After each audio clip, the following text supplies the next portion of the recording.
Can we start?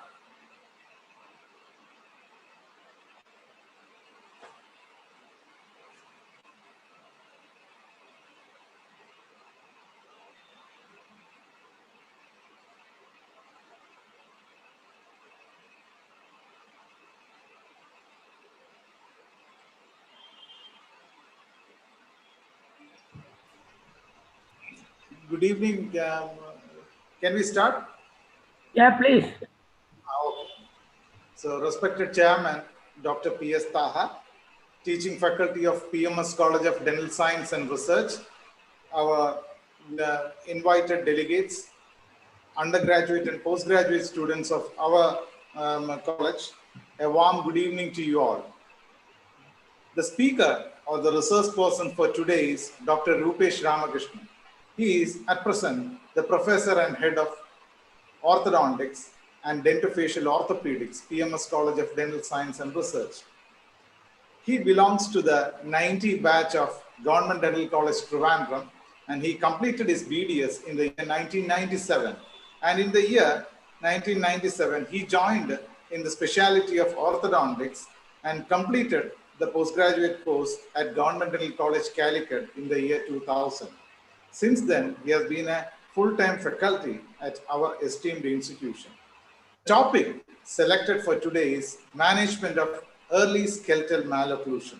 As you all know that the functional appliances and skeletal orthopedic appliances have always been considered as valuable adjuncts to overcome the deficient growth of maxilla and mandible.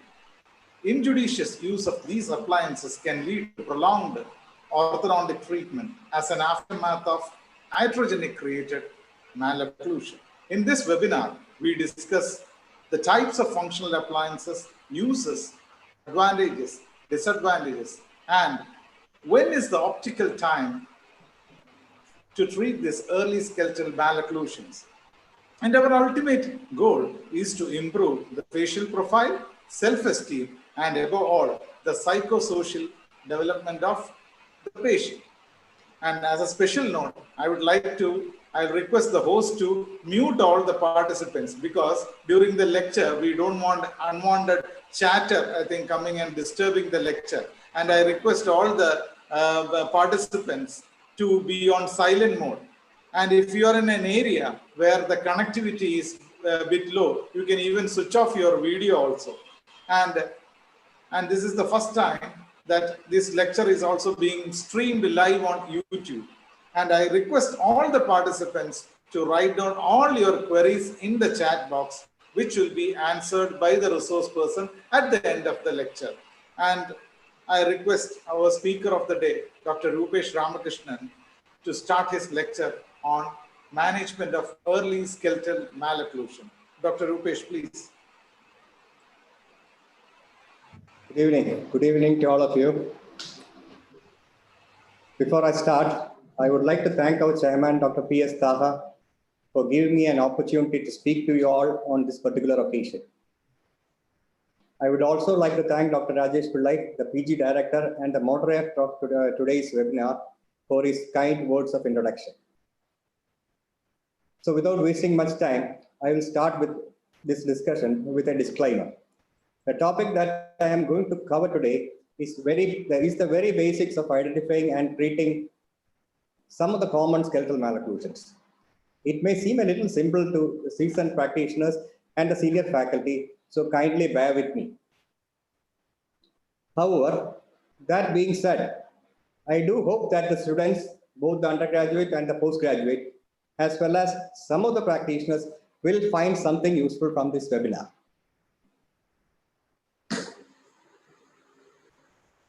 Now the question is, what are the malocclusions that we are going to discuss today?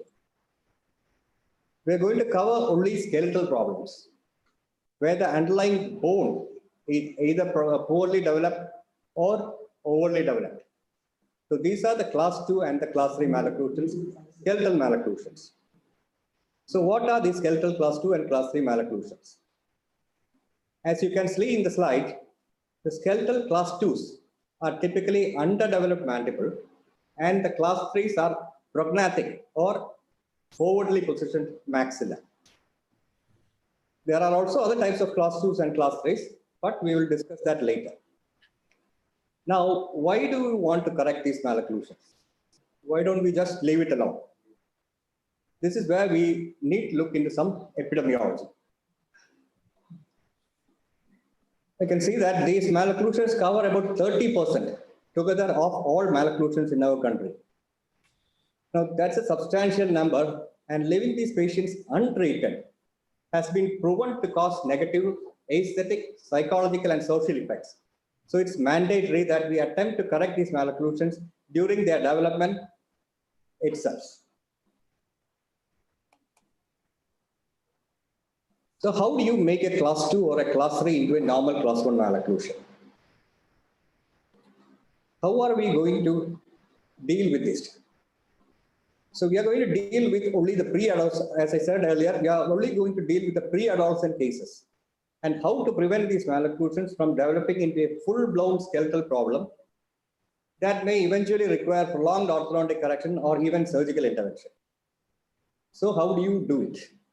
So what you can see in these pictures is a treated case actually. The left one is a class 2 case, a skeletal class 2 case where the mandible is short. That has been, because of the correct age, we were able to get the shorter mandible in the correct position. And the second set of images is a class 3 maxilla with a shortened maxilla, which has been properly positioned. So just see how we are going to do it. Now, what are the treatment options that we have for these malocclusions? We have a lot of appliances that can be used to correct these malocclusions. Today, by the end of this webinar, I hope that you will have a definite idea of the various treatment options that are before us and help to use the most appropriate one for each of the cases. We will start with a class 2 malocclusion.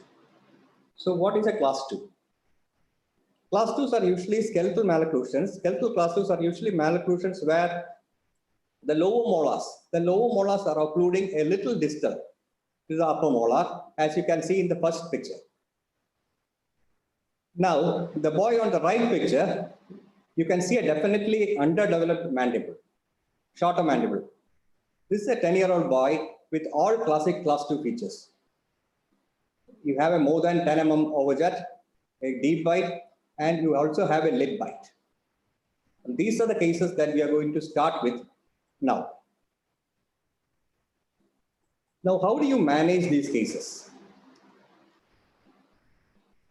These are the commonly used treatment choices when you have a class 2 case. Treatment options are different for adult patients and growing patients.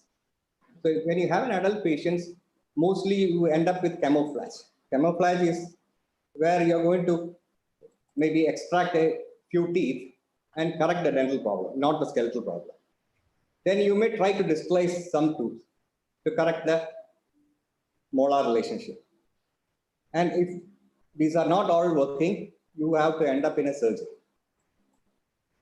Now, that is not the case with a pre-adolescent child which presents a skeletal class 2 malocclusion. You have a lot of options open before you. The most common one being the bite jumping appliance, and also you have the fixed functional appliances. Now, we are only concerned with the green part of the slide. That's the growing patients. Now, why are we concerned about these growing age children? Now, there is ample evidence in literature suggesting early intervention of skeletal malocclusions give long-term stability of the corrected cases. More of an orthopedic change, you need to less compromise it dentally, that you need to have lesser number of extraction treatments. You may also have shortened the treatment time during adolescence and have a better long-term stability. Now, this is where things become a little more complicated. There are actually two types of skeletal class 2s. One, as I said before, because of the mandibular protrusion, and the other because of maxillary protrusion. In both cases, the molar relationship will be class 2. Now, why is this important? Why is identifying these two types of class 2s very important? Because the treatment of modalities of each is different. Now, it is imperative that you identify the type of class 2 and treat them accordingly. Otherwise, you may create an iatrogenic malocclusion that may extend the treatment time or may even worsen the case, requiring later on surgical intervention. So here in this picture, we are just concerned with the right side picture, where you have a case with a normal maxilla and a smaller mandible or a retruded mandible. Now, how do you diagnose a class 2? You have found that after your clinical examination, the patient has a class 2 molar relationship. Now, how do you identify what type of a class 2 it is? Is the class 2 due to a maxillary excess, or is the class 2 due to a mandibular reclusion? Now, maybe as a beginning practitioner or a student, you may not be having all the diagnostic equipment right with you, like a lateral subparallelogram or an OPG, which can pinpoint the orthodontic problem. Now, if you don't have all these diagnostic equipments, there are a couple of very simple clinical ways to understand the position of the maxilla relative to the skull, so that you can identify the type of class 2. Now, just look at the left picture. Left picture, a plane is drawn actually. So just see the patient. You have to connect the upper margins of the external auditory meatus on both sides. You connect it to the inferior border of the infraorbital limb. You have the inferior orbit, the inferior border. Just take it as the lowest border of the infraorbital limb. So this is actually a plane, not a line. It's a plane. So you have two external auditory meatus and you have two infraorbital rims. So you just connect all these together and you have a plane actually, not a line. That is what makes it different. You have to understand that this is a plane. Now that is going to pass through the inferior border of the infraorbital rim. Now that is termed as the Frankfurt's horizontal plane. Now you construct a second plane. The second plane actually passes through the same infraorbital rim, but passes in between the infraorbital rim. That is called the orbital plane. Now the plane that you're concerned with, this orbital plane is actually, you construct it actually perpendicular to the Frankfurt's horizontal plane. You construct that plane, the orbital plane you construct is horizontal about 90 degrees to the Frankfurt's horizontal plane. Now, what is said is this orbital plane, if you have a normal maxilla, the orbital plane, if you have a normal maxilla, is going to pass through the upper canal. In a normal case, where the maxilla is normal, it's normally related to the skull, this orbital plane that you have just constructed is going to pass through the upper canal. That's the normal, that is when you have a normal set of maxilla. Now consider a case where you have a maxillary protrusion. A case where there's a maxillary protrusion. Now you draw this plane, you construct this plane, it is going to pass distal to the canal, maybe through the premolar. Why? Because the maxilla is placed forward. That is how you identify the case. Now don't get intimidated by these planes. You see quite a few number of cases, you will get used to this. Construction of plane is nothing like drawing. You don't have to draw it. You can imagine it.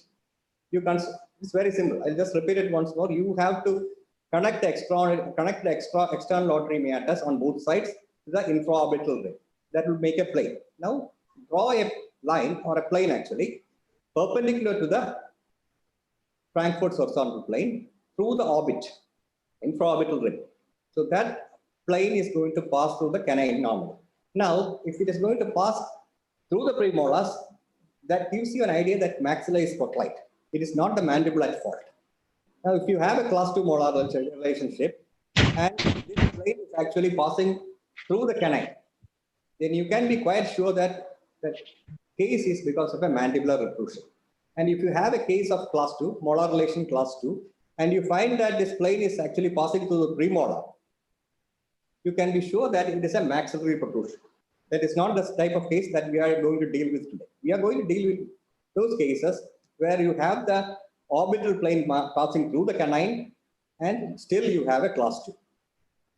So those are the cases that we are interested in. Now that is this particular plane and its relation to the canine is called the Simon's law of canine. It is something that you have to keep in mind. So that is one of the easy methods of recognizing whether the problem that you have is because of a protruded maxilla or because of a retruded mandible. I will just go to the second method.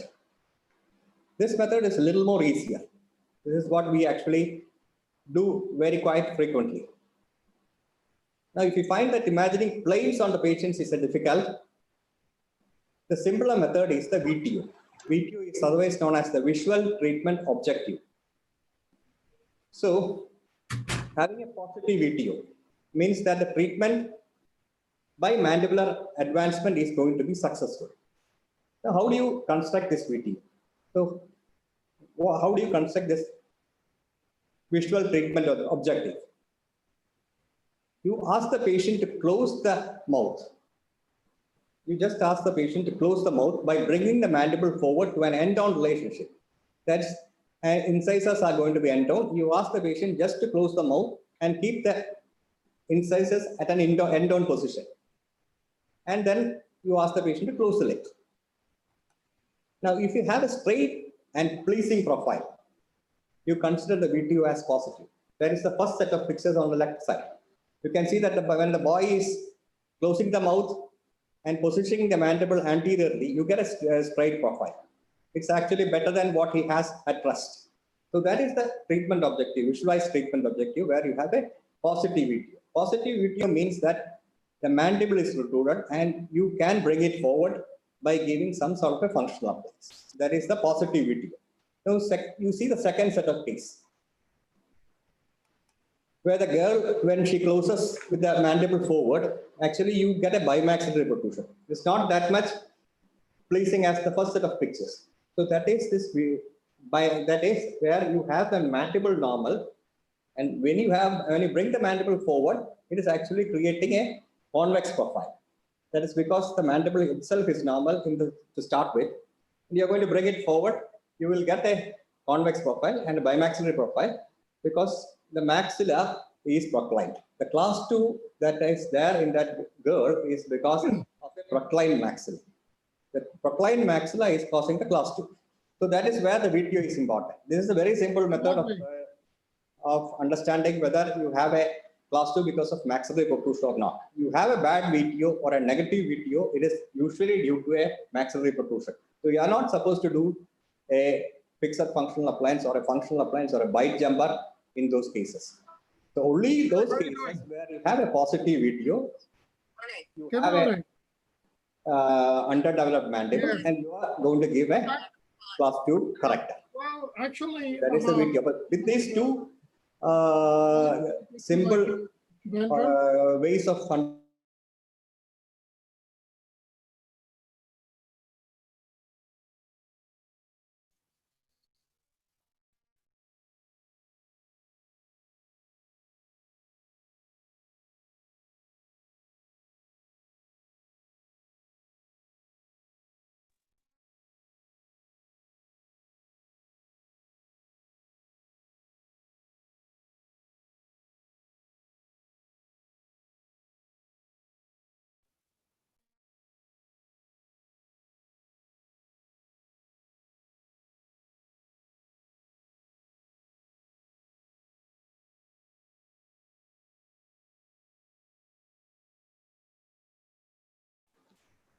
okay, we'll continue.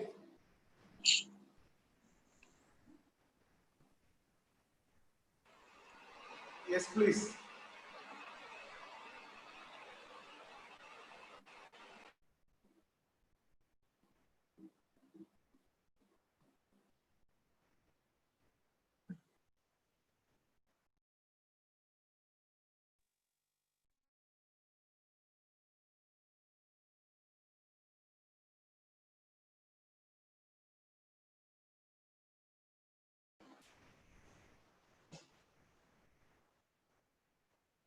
Okay, now continuing, we are going to discuss what appliances are going to be used for correcting this class 2s.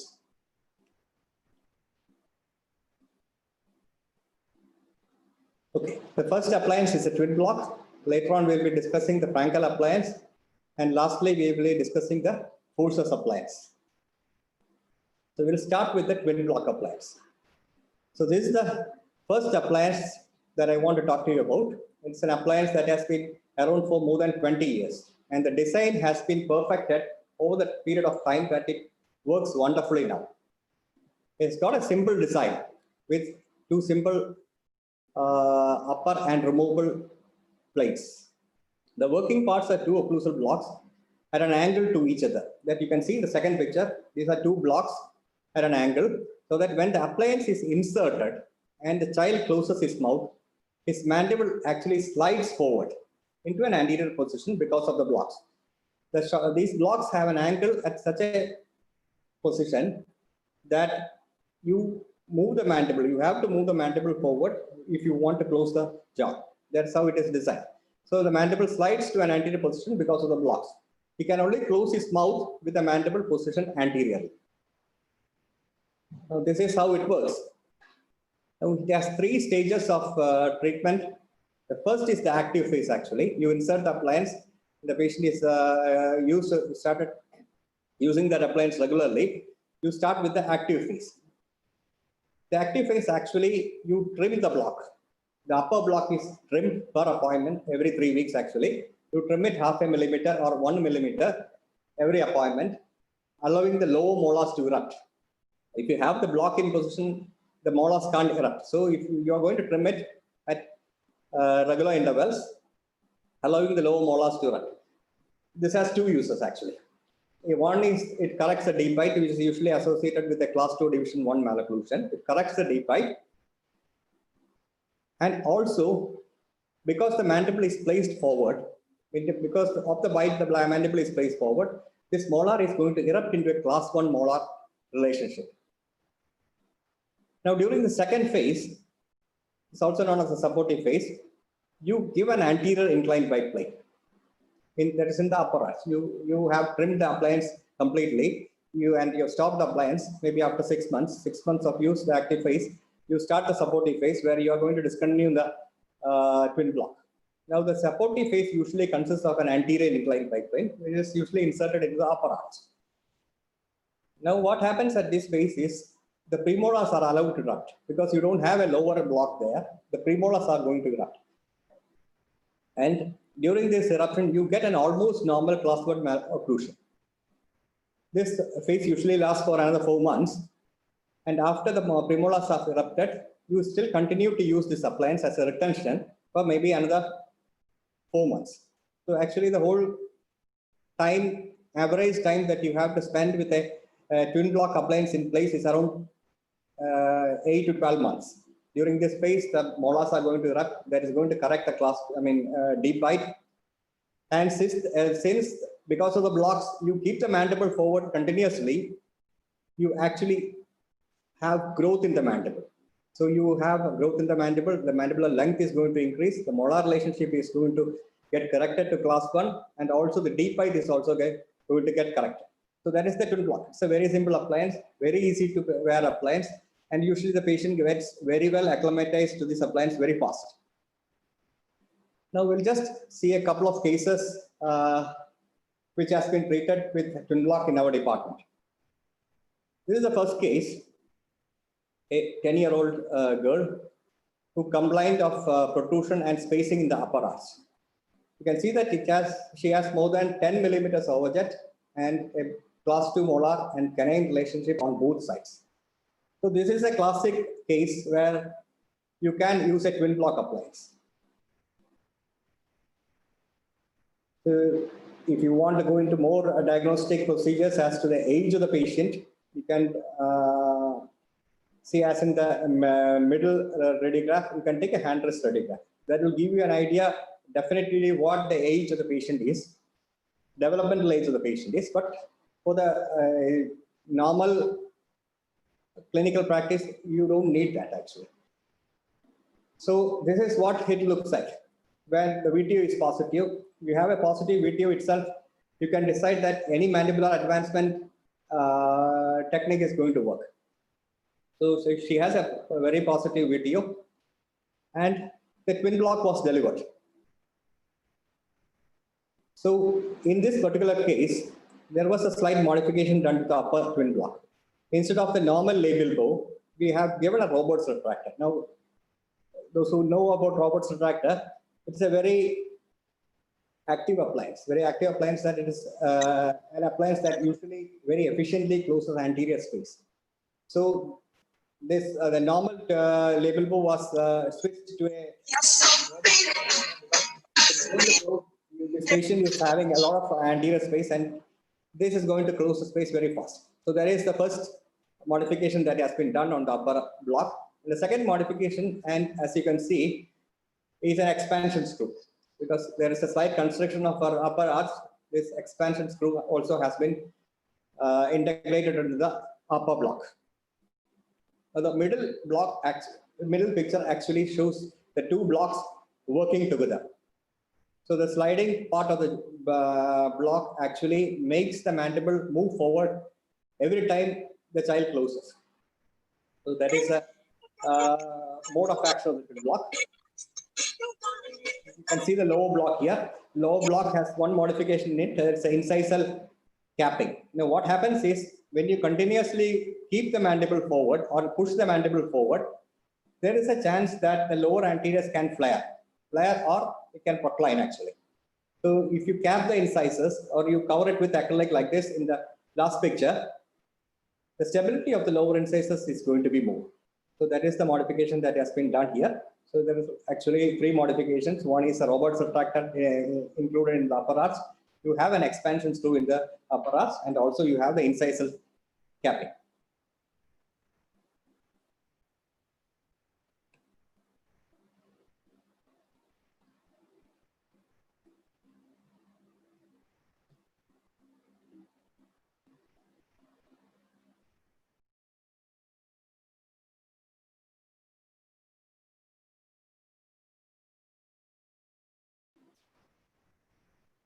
Okay. After the active phase, what we do is we stop the twin block and we enter the supportive phase. Supportive phase, as we discussed earlier, is going to be an anterior inclined biplane. That is what is given in these pictures.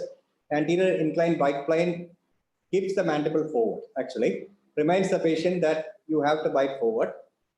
But that is another 4 months of anterior inclined biplane in the supportive phase. And this is how we end the stage 1. You can see that you have corrected the molar relationship, even the canine relationship has been corrected, and the 10 mm overjet that has been present has been reduced to around 4 or 5 mm overjet. So there is a good result for about 8 to 9 months of twin block wear.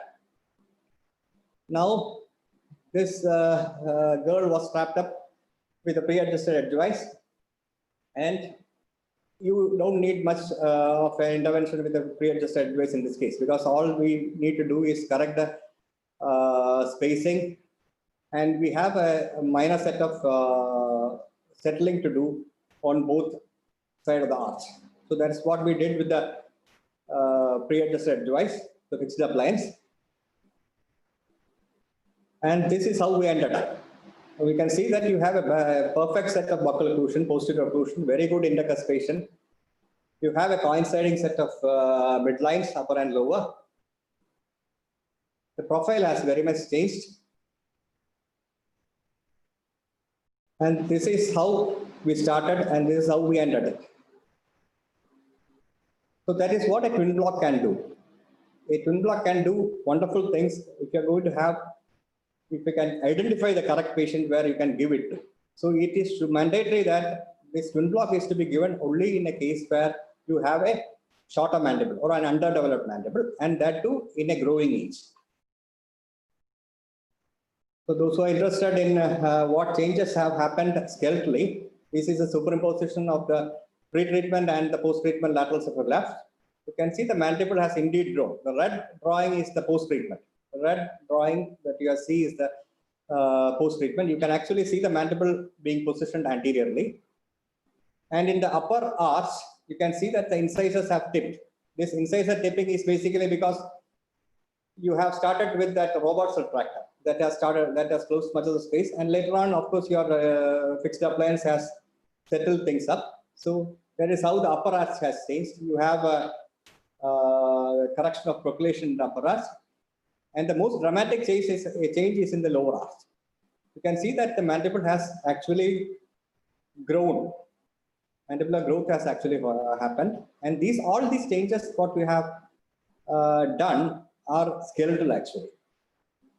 You are not actually moving the tooth actually. You are actually, whatever changes that has happened is in the bone. So it's going to stay like that. So this is the treatment sequence. You can see that is almost an year on the twin block, and the rest of the time was on the fixed appliance to finish the case. So what you have to know that no time is too early for orthodontic management. What we have seen is that there are a lot of practitioners who actually defer early orthodontic treatment and even ask the patient to come back later on after they have grown or completed their growth. This should not be the case. You can intervene, you can correct, or at least reduce the severity of most of the malocclusions at an early age by giving appliances like this. That was the first case that you saw. We'll just go to one more case with twin block. This is a little more older patient. This is also a class 2 because of a recruited mandible. It's a 14-year-old female. Complaints of forwardly placed upper teeth. with around 9 millimeters of overjet. You can see that the arches are nearly normal. Only the inter-arch problem is there. It's a class 2 relationship is there. The teeth are all well arranged, and there is a mild maxillary constriction, which is also a classic feature of a class 2 D1 malocclusion. Now, the second set of pictures is the VTO. The VTO is what you are going to use to identify where the problem lies. Now, you can see that in the second picture, the VTO is actually very positive. That means the mandible is retruded, and you are going to gain something if you are going to position the mandible anteriorly. So she was in her last stage of pubertal growth spurt. So we started the twin block immediately.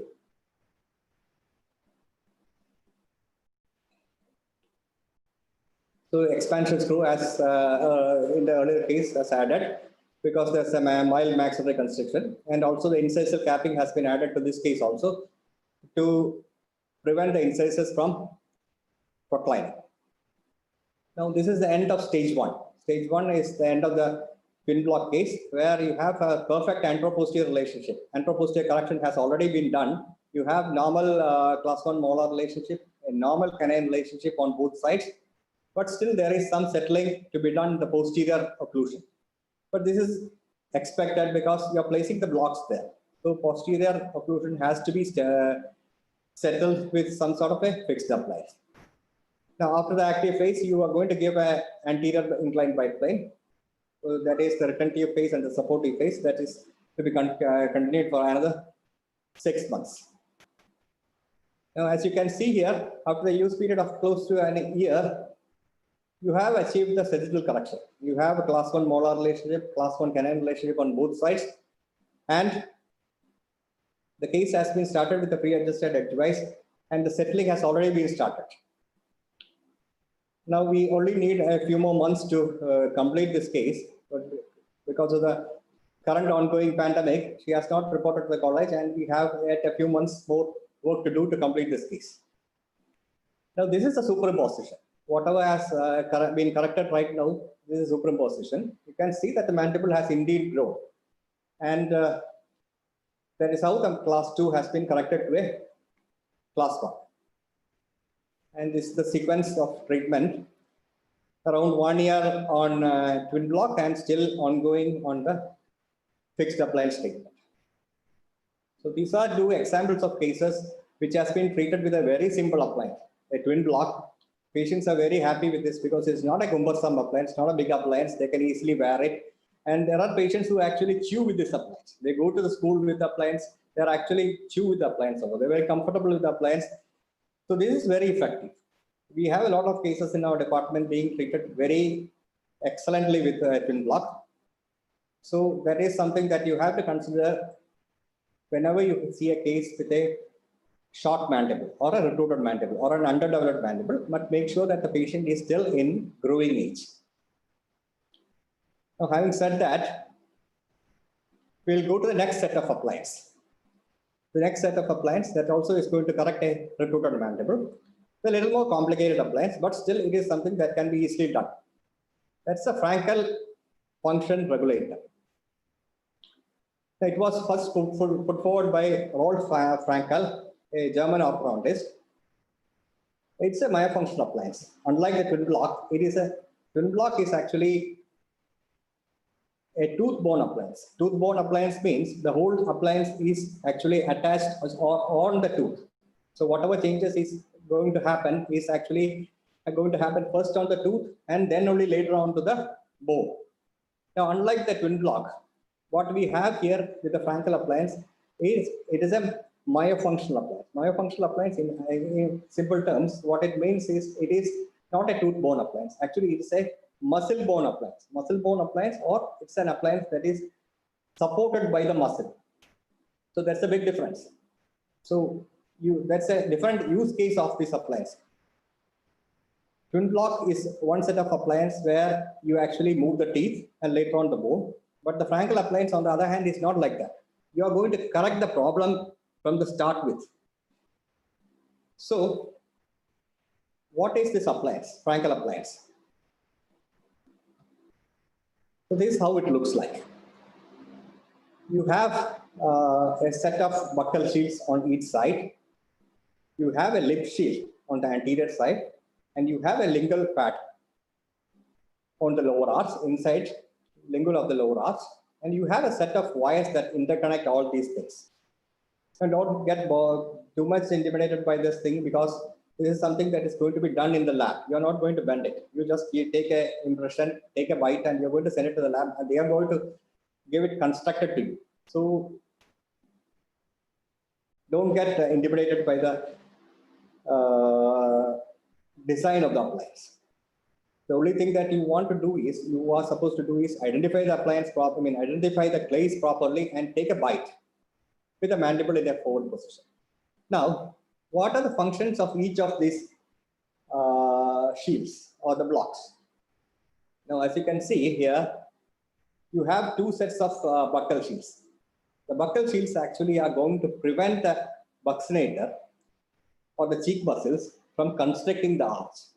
If you have a overactive buccinator muscle or overactive cheek muscles, set of cheek muscles, what happens usually is it is going to constrict the jaws. Both the upper and the lower jaws are going to get constricted. Now, what the buccal shield intends to do is, you keep it in such a way that it actually prevents the buccinator muscles or the cheek muscles from constricting the arch. You keep it away from the teeth. So the teeth are going to, or the alveolar bone is going to expand naturally. Well, that is the function, main function of the buccal shield. Now, the lip pads that you have on the anteriors of the lower arch, it's a lip pad, you have one on each side. Now, what the function is, there are certain cases where you have hypermendalis activity. Hypermendalis activity is the lower lip overactivity. The muscles around the lower lip and the chin are overactive. Now, that actually may prevent the mandibular development. Now, what this lip pad intends to do is, like the buccal shields, it is going to prevent the overactivity of the lower lip or the chin muscles. So that will actually allow the mandible to grow forward. Now, the third set of acrylic pad is the lower lingual pad. The lingual pad has a very important function. No, it keeps the mandible forward. It brings the mandible forward. When you insert the appliance into the mouth and you ask the child to close, what the lower lip pad does is, you have to move the mandible forward in order to close. That is how it is constructed. This lip pad is constructed in such a way, lower lingual pad is constructed in such a way that you actually have to physically move the mandible forward in order to close. Generally you can close with the appliance in position. So continuously keeping the mandible forward also makes it to grow. So these are the main components of the Frankel appliance. There are also other, these wires components also have some uses actually. We'll come to that later. The main components are the buccal shields that's going to keep the buccinator away. The lower lip pad is going to keep the chin muscle and the lip away. And you have the lower lingual pad that is going to push the mandible forward.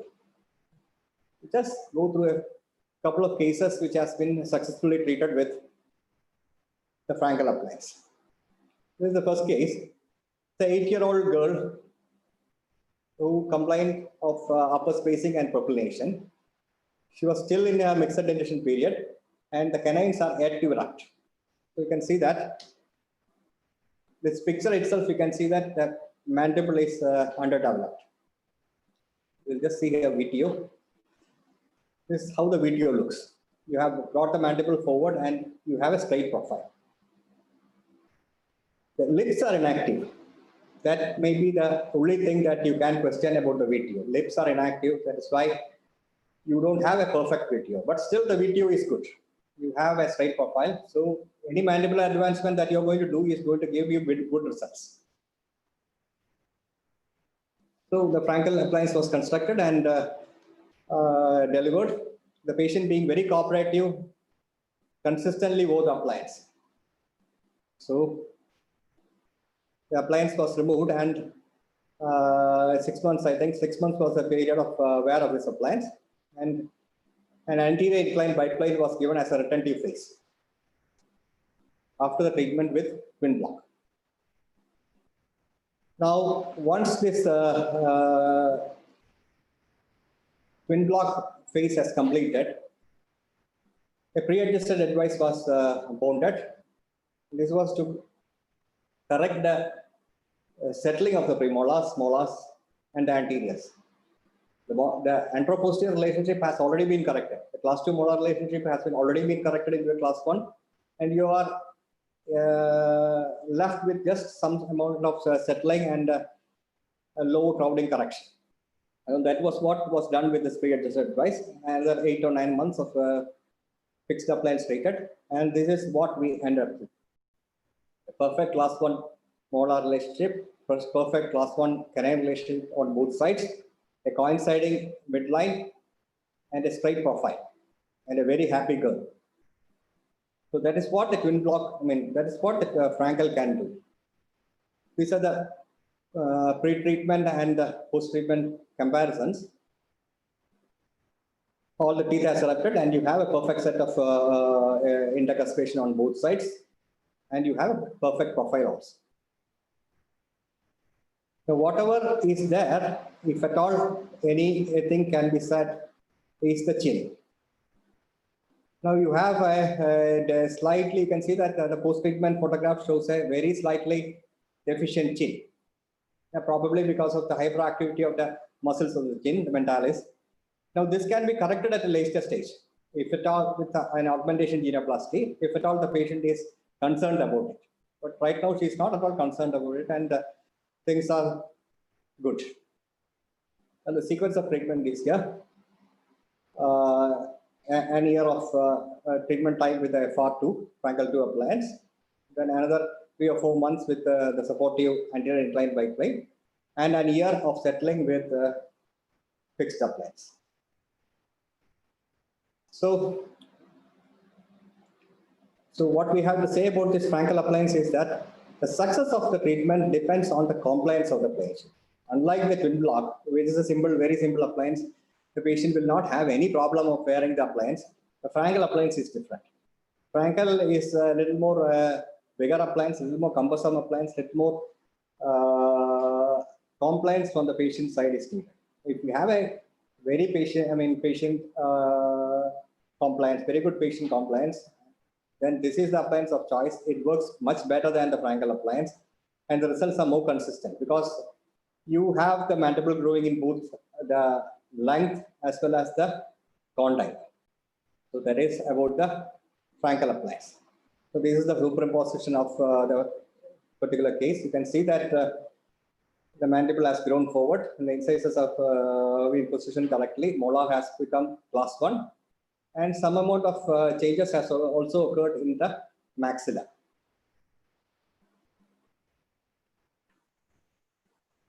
We'll see another case that has been treated with the same appliance, the Frankel 2. So this is a 11-year-old girl who again complains of forward positioning of the upper teeth. Now here you can notice that there is an evident puckering of the chin. You can see that there is a puckering of the chin, and this is because of the aberrant muscle activity. So this is a case where you are not supposed to give a twin block. This is a case where the malocclusion most probably is due to a aberrant muscular activity, and you are not supposed to give a twin block in such cases. So whenever you have a muscle problem, whenever you find that there is a muscle activity that is associated with a skeletal problem, you are supposed to correct the muscle activity first. You correct the muscle activity, and most probably the tooth will correct by itself. If the patient is still in the growing age, that is, it will auto-correct. So the diagnosis is very important. What is causing the class 2? That is very important. First of all, you have to identify where the class 2 is, whether it is in the maxilla or the mandible. Once that is identified and you have found that it is in the mandible, then you have to find out the etiology of the malocclusion, etiology of the class 2. If it is due to a muscular problem, it is best to give a Frankel appliance. Okay, now we can see that there is a good amount of overjet, more than about 14 millimeters of overjet, both sides class 2 molar and both sides class 2 canine. And this is a video. You have a perfect video here. A straight profile here, a very pleasing straight profile, though this is going to be a good case for a mandibular advancement appliance. So the Frankel was the choice because of the muscle activity also. And the Frankel appliance was delivered and used for about 8 or 9 months here also. This is how the patient ends up with the Frankel. The phase 1 treatment Frankel is how she ended up with. You already have the anteroposterior correction taking place. Anteroposterior correction has already taken place, and a mild set of settling is yet to be done. So that can be done with a pre-adjusted device that was pondered, and the settling has been started. Now this is how the pre and the ongoing set of photographs look like. You have a very good correction of the overjet. Almost the entire amount of 14 millimeter overjet has been corrected. Partly, not partly, actually, mainly because of the Frankel appliance. And of course, the settling of the pre-adjusted device. You have a very good profile. So that is how these functional appliances work. Class 2 correctors work. They give wonderful results. Only thing is you have to identify it identify it and treat it at the correct moment. And of course, with the appropriate appliance. Now that is a treatment sequence with the Frankel appliance. Around a year here also with the appliance. And the treatment is still continuing with the pre-adjusted device, and we expect it to finish with the settling completed in another few months.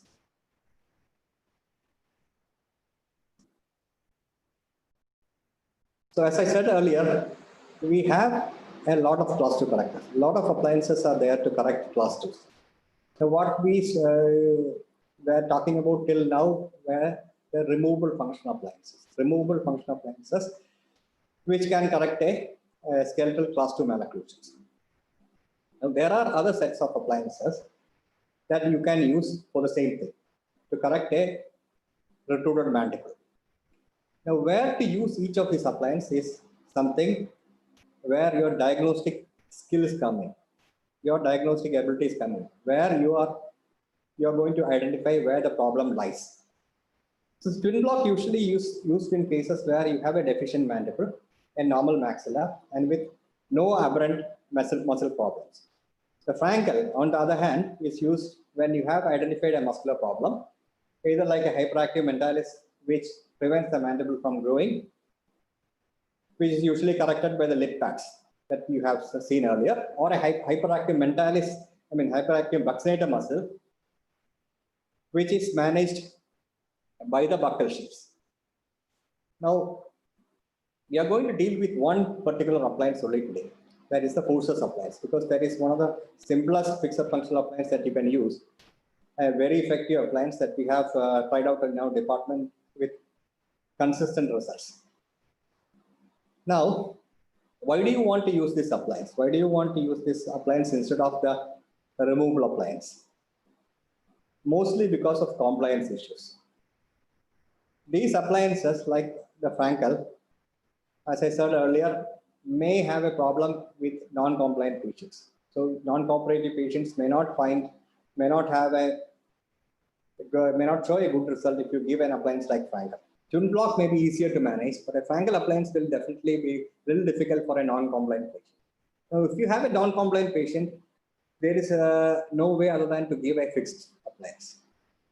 So that is where these fixed functional appliances come into play. There is another advantage also with this fixed functional appliance. It is literature shows that the last stage of growth, say the post-pubertal growth, these fixed functional appliances are supposed to be more effective than the removable appliances. Maybe because of the wear time, because this is continuously in the mouth and it is keeping the mandible forward. It harnesses the last stage of growth. So this is an ideal appliance if you have a class 2 patient with a mandible deficiency who is in the last stages of his growth. Just see a couple of cases which has been treated with the forceps appliance. This is a 15-year-old boy Again, complaints of proclination of upper teeth.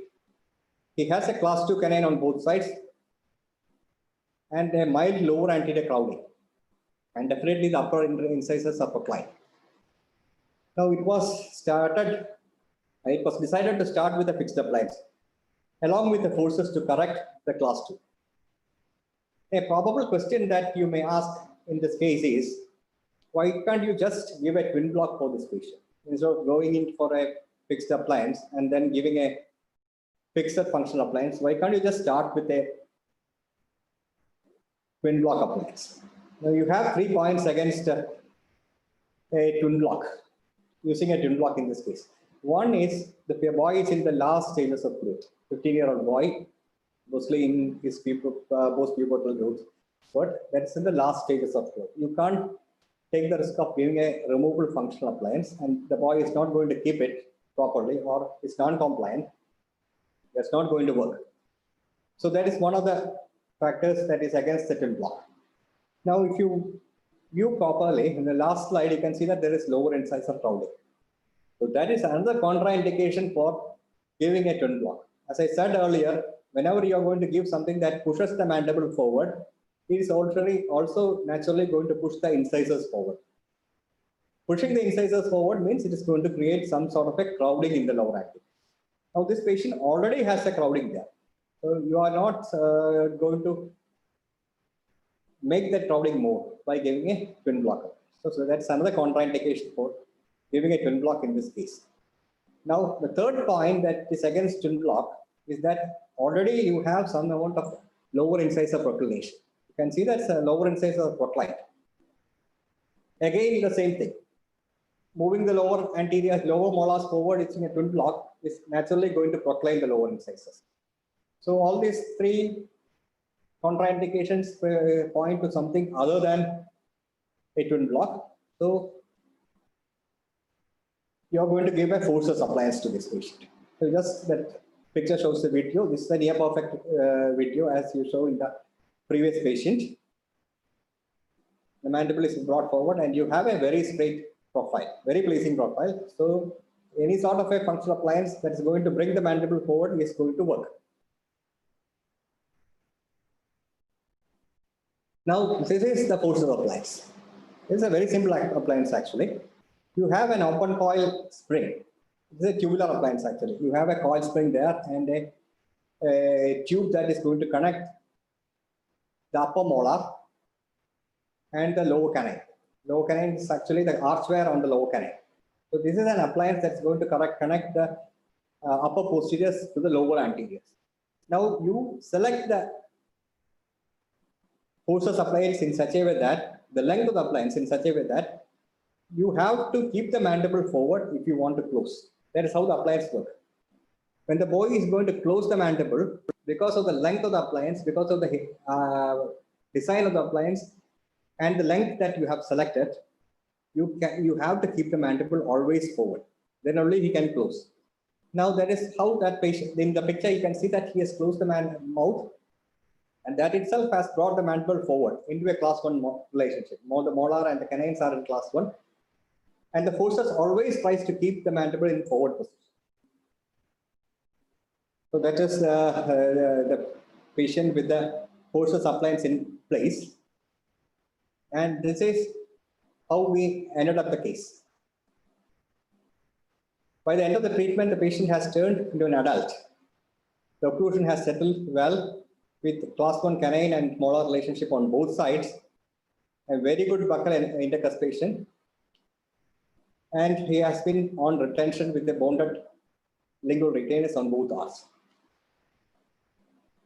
Now this is the superimposition. You can see that the mandible has grown actually. Both the incisors and molars have been positioned forward. The length of the mandible also has increased. And in the maxilla also the minor changes has happened. It's most probably because of the fixed appliance. You have a little amount of protrusion in the upper arch. The molars are also being placed a little posteriorly. Now overall the result is good. Overall the result is good with a very good profile, very good correction of the class 2 occlusion, and along with that you have growth of the mandible. And this is how the sequence of time that the patient was on treatment.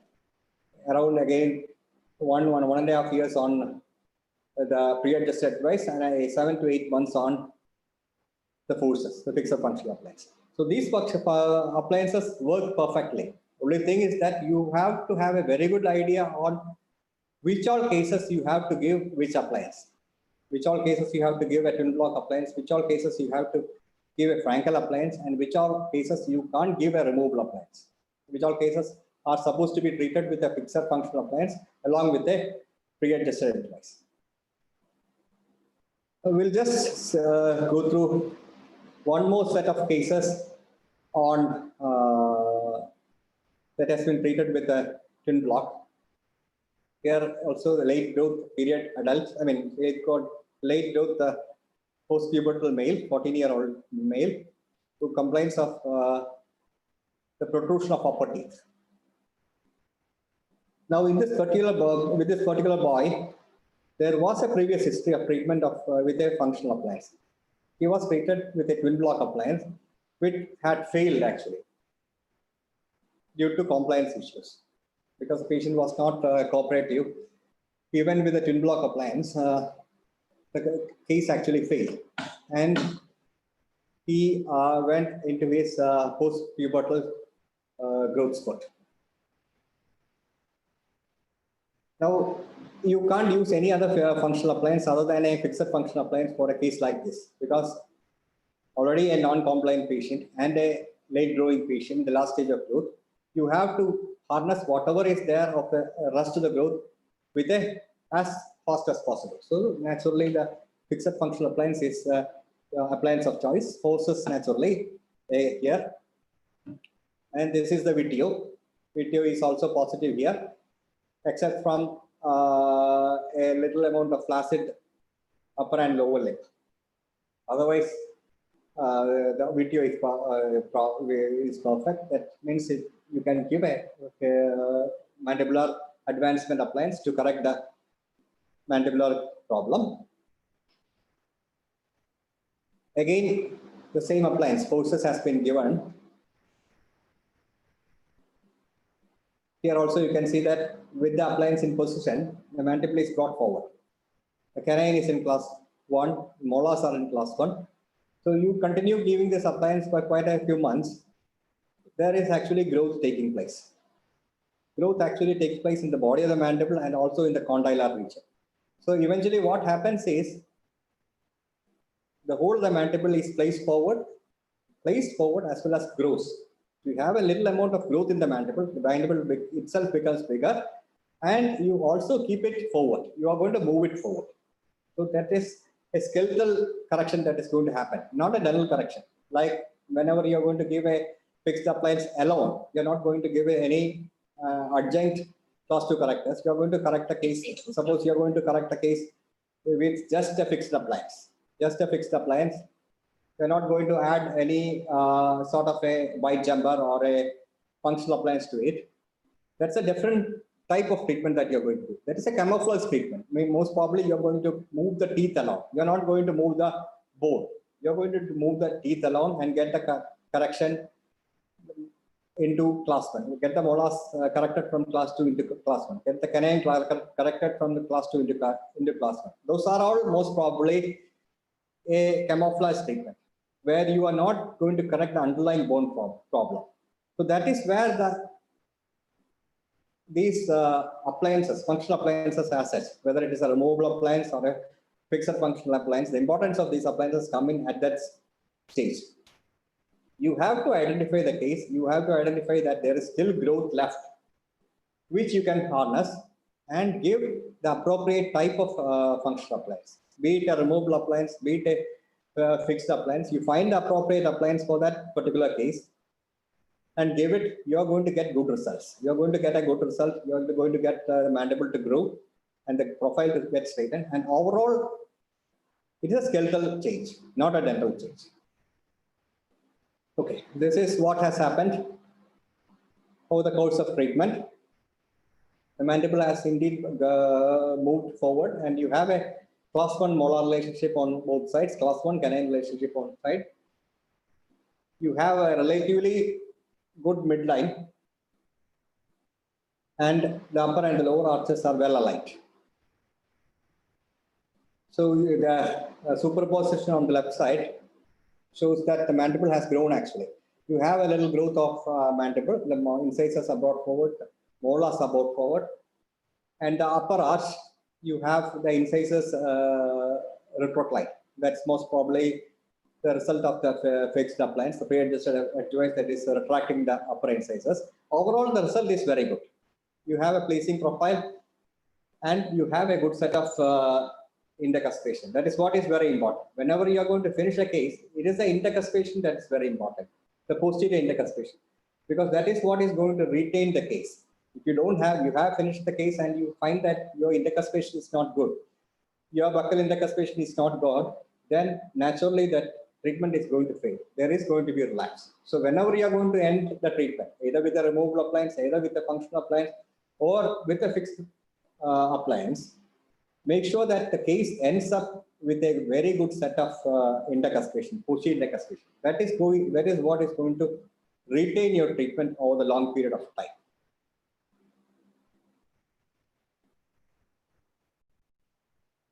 Okay, so this is a sequence of treatment. It took around 2 years and 2 months, with almost a year of leveling done, less than a year actually, leveling and aligning done. Once the leveling and aligning has been done, and you have shifted onto a heavy wire, most probably a 1925 stainless steel wire on the upper and the lower arch, then you are going to load the forces. Then only you are going to load the forces. You are going to measure the distance between the lower canine and the distal of the upper molar. That is what you do actually. You're going to measure the distance between the distal of the lower canine and the distal of the upper molar. That is what is the measurement that you are going to give to get the correct forces appliance. Forces appliance are actually, you get in a variety of lengths. So the appropriate measurement for your patient you have to take, and you are going to buy it, and you're going to use that appliance. Now, in this particular case, the forces was loaded and used for about 8 months. After 8 months, the finishing has been done. There is also the conventional treatment with a pre-adjusted device, and the appliance was mounted after about 2 years and 2 months. Naturally, the retention for all these set of appliances, all these fixed appliances will be bonded retainers, both in the upper and the lower arch. So again, what I have to say is the choice of appliance is very important. Choice or the decision to use what appliance is very important. That is what actually makes your treatment a success. Because most of these appliances, you are not going to do it yourselves. Some lab is going to do it for you. So it is only the diagnosis that is going to be important. Diagnosis is very important. Your treatment planning, that is what appliance you are going to use for this particular case, what appliance you are going to use for this patient, what appliance you are going to use for the second patient. That is very important. Your treatment planning is very important. So everything about orthodontics, I think not only orthodontics, any part of the dentistry, any specialty of dentistry, the most important thing is your diagnosis. That is your knowledge on what the particular problem is. That is where the diagnosis part comes in. Diagnosis is very important. Then comes your treatment plan. You have the correct diagnosis. You should know that how you are going to treat it. You should know that this is the particular pattern of treatment. This is the appliance that you are going to give this for this particular diagnosis. That is the most important part. Rest of the things come in naturally. For this particular case, as I said, you are not going to fabricate the appliance, or you are not going to make the Frankel appliance, the complicated wire bending by yourself. You are going to just take a upper and lower, perfect set of upper and lower impressions that you are normally trained to. You are going to take a bite. Bite again is something that is very simple. You take the bite with the mandible positioned anteriorly, and you're going to send the bite and the cast to a lab. Any good lab can give you a good Frankel, a good twin block. You just have to insert it. Now, what happens after you insert it is that you have to have some idea about how you are going to activate these appliances, or maybe even trim the appliances. So that is where you have your knowledge about the appliance comes in. You have to have a good knowledge about the appliance also there. You have to trim the appliance to properly activate it and get the treatment done. So that is the importance of the trimming part or the activation part. That is where your knowledge about the appliance is going to give you. Now about the Frankel appliance, you don't have much trimming to do on that appliance. That is more related to a compliance, more related to the patient compliance, because you are just going to recall the patient, you are just going to see the patient whether the appliance is being worn properly and is working actually. So with the Frankel appliance, it is more of patient compliance. Your part on that ends the moment you are going to give the appliance. Then the rest of the things is with the patient. The patient is not going to wear the appliance, means it is not at all going to work.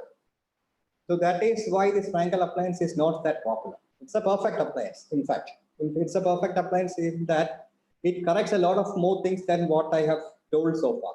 What I have told so far is about the anteroposterior correction only, about class 2 being corrected into a class 1 correction. But that is not what the Frankel actually does. Frankel appliance actually does much more than what I have said. Lot of the aberrant muscular activities, muscular problems it corrects. You have transverse expansion, it expands actually. And whatever result you get from the forces, I mean, Frankel appliance is actually said to be more stable than what you get from a forces appliance or even a twin block appliance.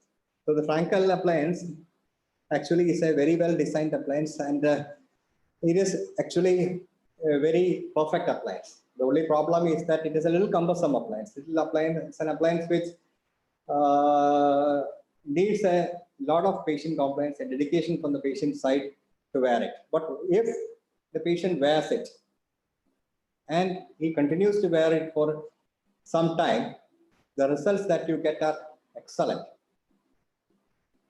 So that is about the class 2 correctors that has been used for correcting a deficient mandible. Now I have already said that there are two types of class 2s. One with a deficient mandible and one with a prominent maxilla, where the mandible is normal. The mandible may be normal in that case, but still the child is having a class 2. Now those cases, the class 2 is most probably because you have the forwardly positioned maxilla. Now that is a little more complicated set of class 2s where you can't give any of these functional appliances. These functional appliances or this bite jumping appliances or these fixed functional appliances are actually going to fail, because whenever you are going to give these appliances in a case with a normal mandible and a forwardly positioned maxilla, you are going to create an iatrogenic bimaxillary protrusion.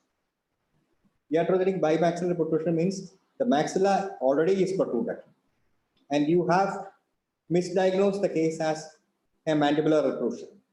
That is where your diagnostic skill comes in. That's what I am saying. Always there is importance in diagnosis.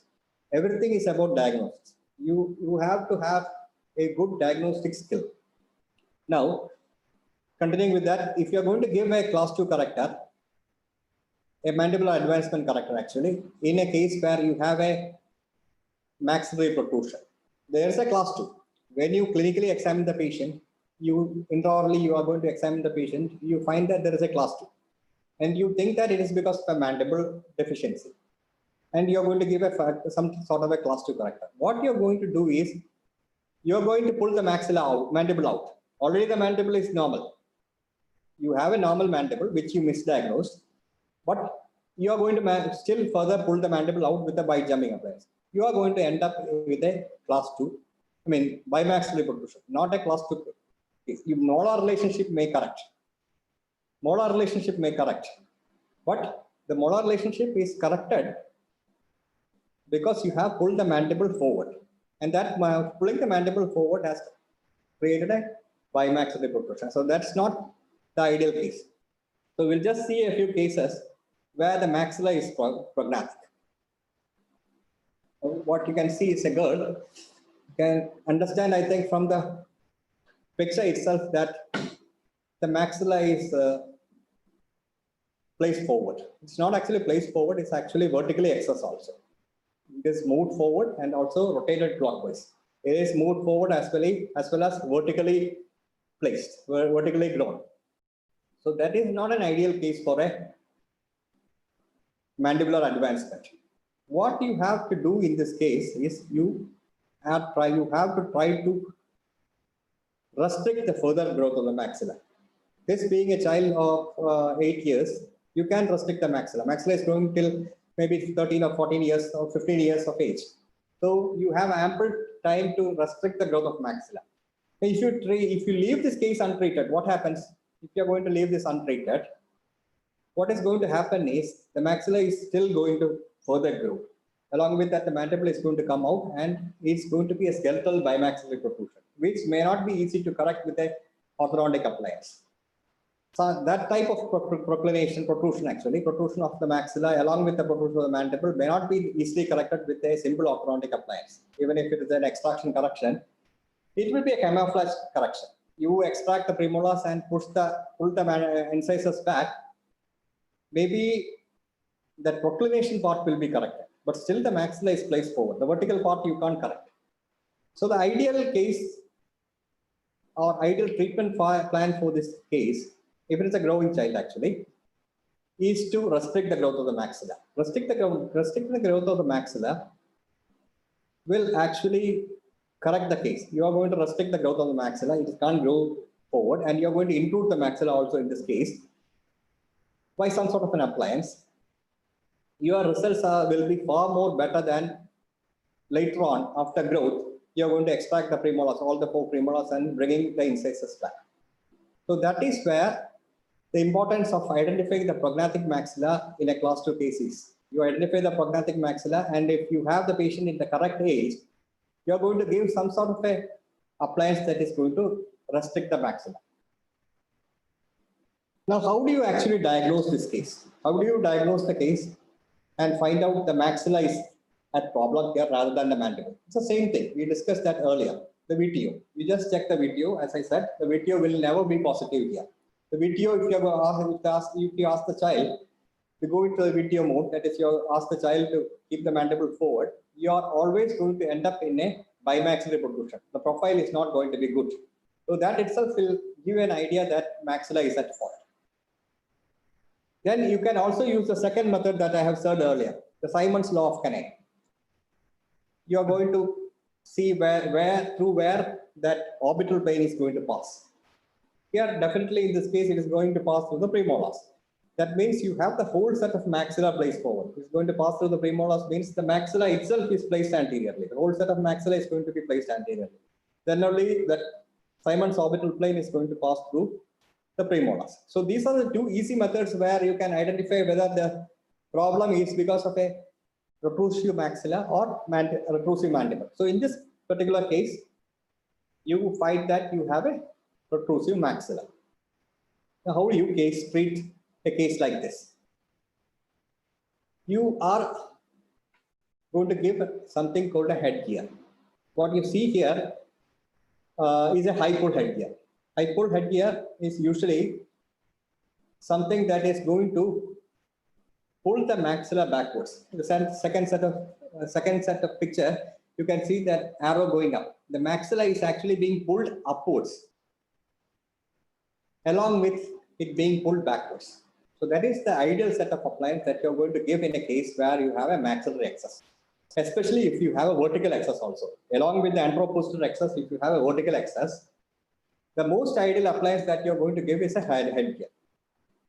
So we are going to discuss the headgear side now. Like, as you can see, it has a strap that is going around the head. That is what holds the appliance in position. Then you have a bow, actually. The bow is placed inside the mouth into a splint. I'll show the pictures as it comes up. The splint is going to be placed in it's a removable appliance actually. It is removable by the patient. There's a splint that is going in the maxillary arch, and into the splint this label bow goes in. And you attach the force modules. Force modules are the elastic modules that is shown here. That is the force generating unit, and you attach the force generating unit onto the bows. Now what it does is it pulls the bow upwards and backwards. What it happens when it pulls it backwards is that it is going to restrict the maxillary growth. It's not only restricting the maxillary growth, it is actually going to pull the maxilla backward by itself. So that is going to give very wonderful results if the patient is going to wear it properly. We'll just see a case where we have given a hyper headgear. This is again a boy where from the smile itself you can see that the maxilla is placed little vertically down. There is a gummy smile. Gummy smile usually means that the maxilla has grown downwards, and also you can see that it is protruded. There is an ample amount of overjet also, about 8 to 9 millimeters of overjet. And this is what we have done to the patient. We have given a hyper headgear. As you can see, that bow is placed inside. The right picture shows the splint in position. The right picture shows the splint in position and the bow. You have actually two parts for the bow. You have an inner bow here. The inner bow is what actually goes into the splint. The inner bow is actually the part that goes into the splint. And you have a set of outer bows. The outer bows is what goes out. That is what is seen here. The outer bow goes out and you actually attach that force module onto the outer bow. Now, whenever you are going to wear this appliance, it's a removable appliance. As I said earlier, it is removable. You just hardly need a minute for the patient to keep this appliance. Once the patient is familiar with the appliance, it won't even take a minute to wear it. Now, once the patient wears it, what it does is the force module on each side is going to give above 500 grams of force on each side, more than 500 grams actually. Now, this heavy force is going to pull the maxilla backward. This force is going to pull the maxilla backwards, and along with the backward movement, it's also going to pull the maxilla up. So it is going to intrude the maxilla and it is going to distalize the maxilla. So if the patient is going to wear it properly, if the patient is a compliant patient, this is going to give good results. And this is what we finished with.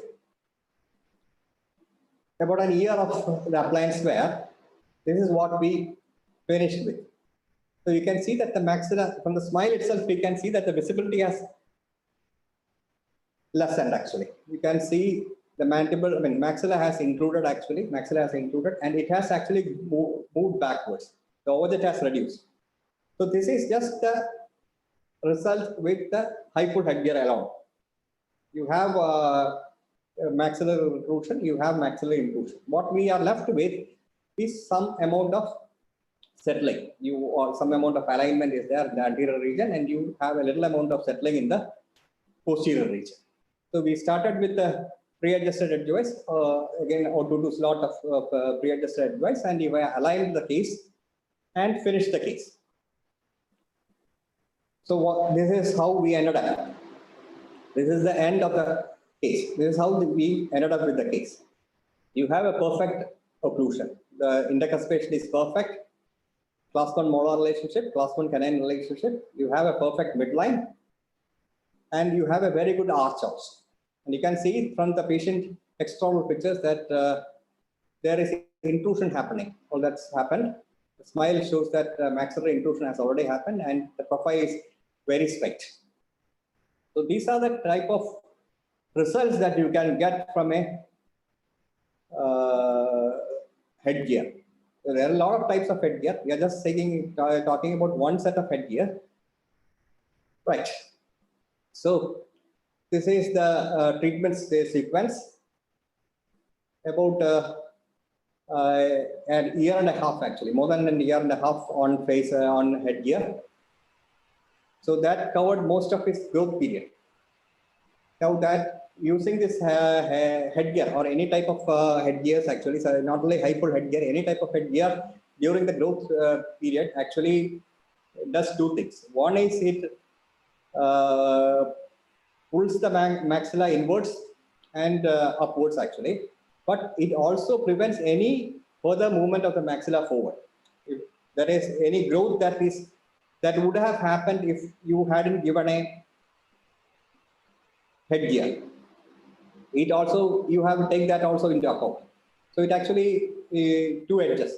It prevents the further growth and also recruits the maxilla. So this boy wore it for, he was very cooperative actually. He wore it for about a year and a half.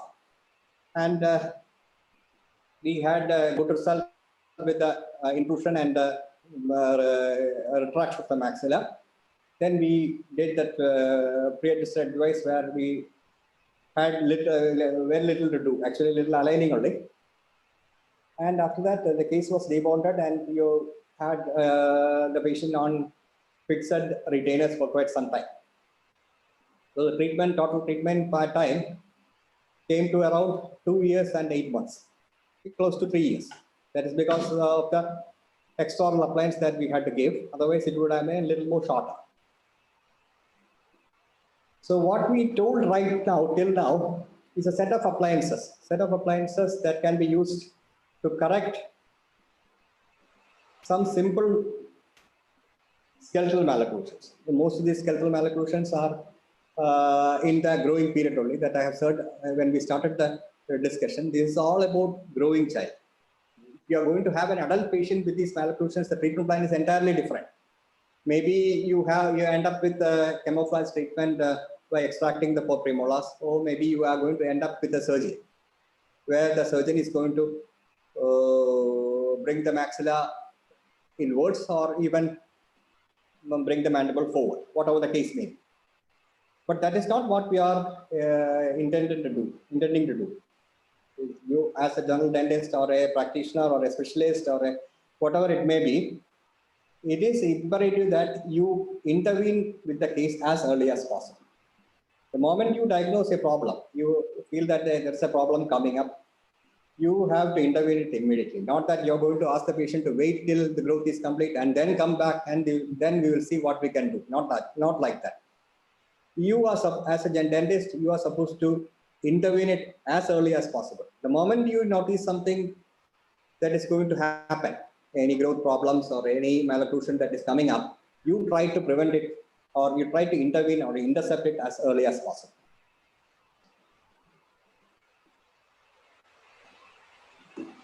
Okay, I hope I had given you some useful insights about the current trends in the management of class 2 malocclusions. Having said that, I would like to tell you once again that it is very important that you have to develop a skill for identifying the problem. That is your diagnostic skill. You have to have a very good diagnostic skill so that the problem itself is found out. You identify the problem. You have to very thoroughly look to find it, because it may not be visible unless you look for it carefully through the proper lens. And thank you. I will end this webinar by expressing my gratitude to the chairman of PMS Dental College, Dr. P.S. Taha, for permitting me to deliver this webinar. A special thanks to my dear postgraduate students who helped me in collecting the data required for this presentation. I also thank the IT department of our college, especially Mr. Sujit, for making the technical arrangements, and to all my listeners who have kept aside their valuable time to attend to this webinar. Thank you. I request the moderator, Dr. Rajesh Pillai, to continue. Thank you, Dr. Rupesh, for providing us a valuable insight to the various strategies of dealing with malocclusion. And your clarity in presentation has displayed that there are hardly any queries in the chat box. So I request our esteemed chairman to address the gathering. Sir.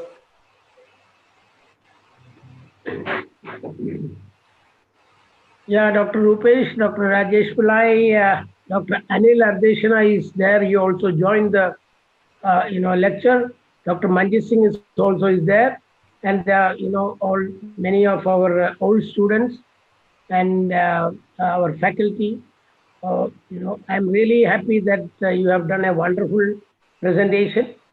And basically, the issue is that, even the dentist doesn't know, general dentist, except an orthodontist, many don't know at what stage, what treatment or what patient should be, directed to an orthodontist for problem, correction of the problem. I know even today there are many dentists who advise their patients who is coming with a malocclusion at the age of 9, 10, 11 and all. What they advise their parents is to come after the age of 12. That has been the convention that is being made. I think my intention is to, make aware the general practitioners who, should have a knowledge to look at the case and direct the patient to a specialist, or, to do the management, the correction of the problem, because skeletal problem can be corrected at the growing age. Okay. But once it is settled, then you have to go for, complicated treatment procedures. If the common man is not aware of, many of the issues. And also I have a request to all the dental fraternity to bring such, problems and the management to the common man also. So that, even without the, anybody guiding, they can go to a specialist to get the treatment done at the early stages. Because when the patient is in the growing stage, it's easy to correct it, to guide the skeletal so that it will come to the normal position. Anyway, it's a great lecture, excellent lecture. I think we should give a more insight into, early identification of class 3 malocclusion also, so that, that intervention is also needed.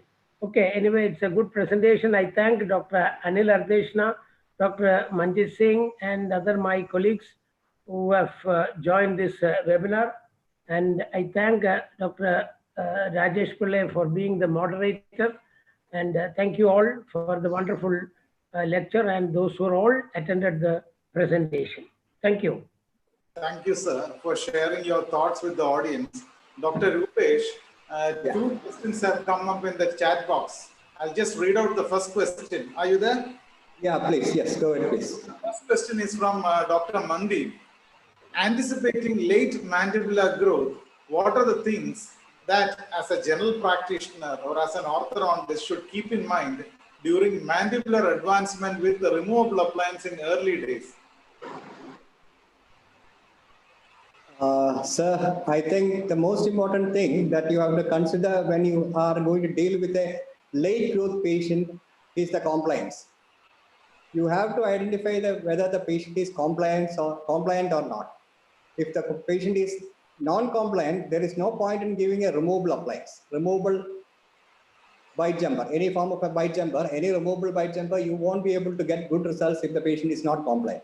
In such cases, the patient is not compliant, the best way to do is you start the fixed appliance therapy, then along with that, you give some sort of a fixed functional appliance.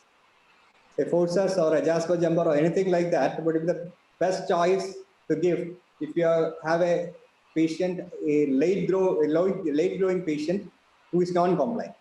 Even the late growing patient, if he is compliant, I think twin block is very good. Frankel may be a little overkill, but twin block is going to work very well, or a Mara appliance or anything like that.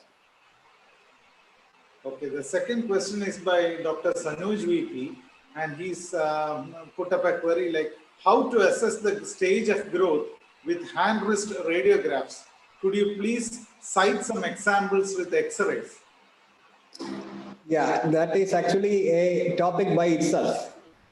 So I don't actually have any X-ray to show you where you can see the hand wrist X-rays and the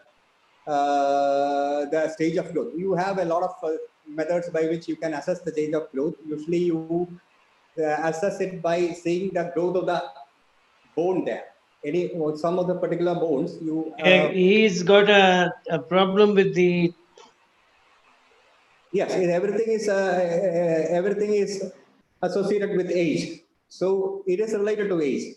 So you can relate the growth of certain bone to the age. So if I had a couple of hand wrist X-rays, I could have explained that, but you can definitely assess it. If you have a proper hand wrist X-ray and you know how to assess it from the hand wrist X-ray, it is very much possible to assess it. Yes. The next question is by Dr. Abhiraj Kia. How can you intervene in a skeletal class 3 case with vertical growth pattern early?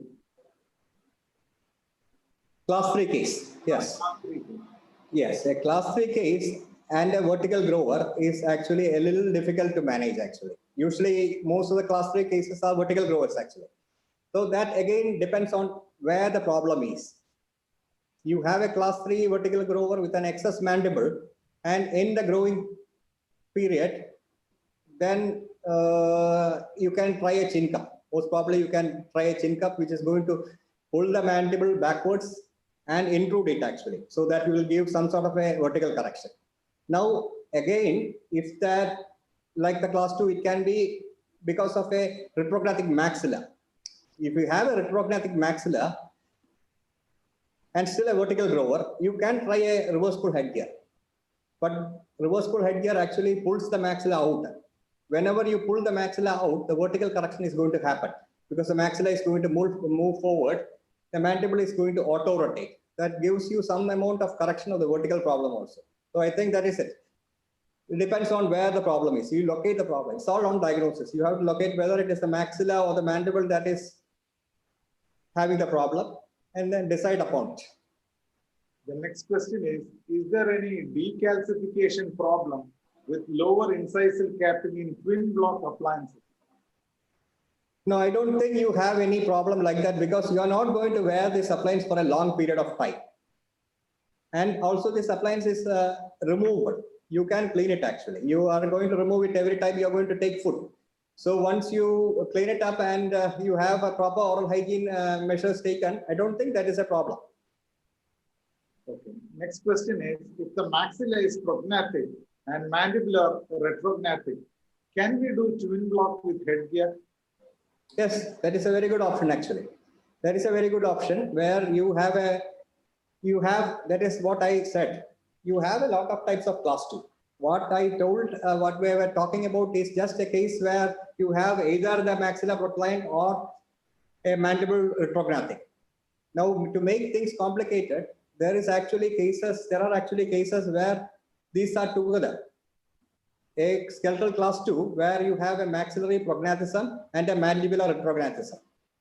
So that class 2 is because of both these arches, both these skeletal problems. That is what he said about. So in those cases, you can give it. You can give the twin block along with a upper headgear, a cervical pull headgear, or a more appropriately high pull headgear. Both these problems will be corrected. You correct the mandible with the twin block appliance. You actually correct the maxilla with the high pull headgear. That is very much possible. It's a good treatment plan if you have a class 2 because of both arch problems. Yes. The next question is, when can we use occipital pull and parietal pull headgear? Yeah, that is actually a different set of appliance. That is usually related to maxilla. Maxilla that you give it when you have a horizontal problem. Horizontal problem means there's no vertical problem actually. Vertical problem is when you have an open pipe or a vertically excess maxilla. When you have a horizontal problem, that is you have a sagittal problem means anteroposterior problem along that of the maxilla with no vertical problem, then that is the ideal time where you can give the cervical pull headgear. Yes. Yeah, there are no other questions here. I would like to thank the resource person of the day, Dr. Rupesh, for providing a wonderful insight into the various cases in display. And you answered all the queries in depth. And I hope all the participants are returning back enriched with a new insight into today's topic. So thank you very much. And a special word of mention to the dignified faculties, Dr. Anil Ardeshna and Dr. Manjit Singh, for their august presence for our lecture. Thank you very much. I love to congratulate Dr. Rupesh. It's been very, very beautifully presented. And see, that is what the people should know. Simple appliances can do wonderful things, Great. Thank you so much. It was so very nicely presented and simple and great. Once again, thank you so much.